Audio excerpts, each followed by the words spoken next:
आज का वचन सुसमाचार संत मत्ती अध्याय 6 पद संख्या 7 से 15। प्रार्थना करते समय गैर यहूदियों की तरह रट नहीं लगाओ। वे समझते हैं कि लंबी लंबी प्रार्थनाएं करने से हमारी सुनवाई होती है। उनके समान नहीं बनो, क्योंकि तुम्हारे मांगने से पहले ही पिता जानता है कि तुम्हें किन किन चीजों की जरूरत है।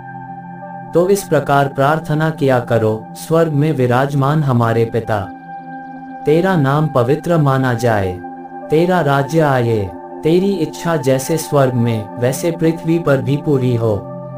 आज हमारा प्रतिदिन का आहार हमें दे।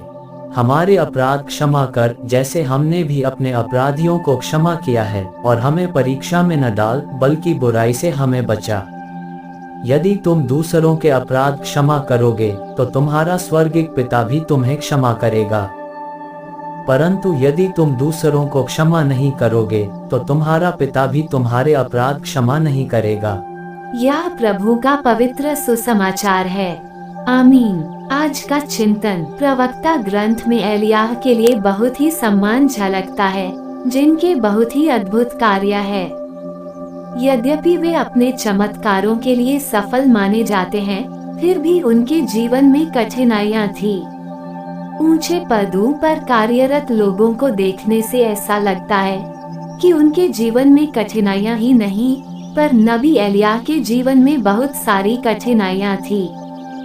रानी जेजेबेल से उन्होंने मृत्यु दंड की सजा पाई थी। अपने कार्यकाल के दौरान उन्हें अपने राज्य से बहुत सारी प्रताड़नाओं का सामना करना पड़ा था। वे हताश होकर मर जाना चाहते थे। उन्हें लगता था कि ईश्वर ने उनका साथ छोड़ दिया है। जितने भी कार्य उन्होंने ईश्वर और उनकी प्रजा के लिए किए थे, उनका श्रेय वे खुद लेते हैं, और इस प्रकार ईश्वर कहते हैं कि एलियाह तुम क्या कर रहे हो।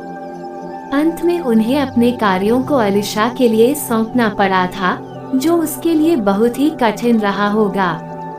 पर ईश्वर पर विश्वास ने उनका साथ नहीं छोड़ा।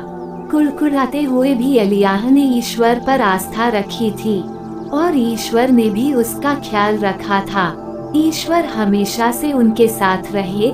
रात्रि की शांति में उनसे बात की इसी बात की गवाही हे पिता हमारे की प्रार्थना देता है। आज यीशु ख्रीस्त हमें ये दिलासा देते हैं कि ईश्वर हमारी सभी आवश्यकताओं की पूर्ति करेंगे, हमारे पापों को क्षमा करेंगे, और हमें बुराई से बचाएंगे, और नबी एलियाह की तरह ईश्वर के राज्य में प्रवेश करने का मौका देंगे। आमीन।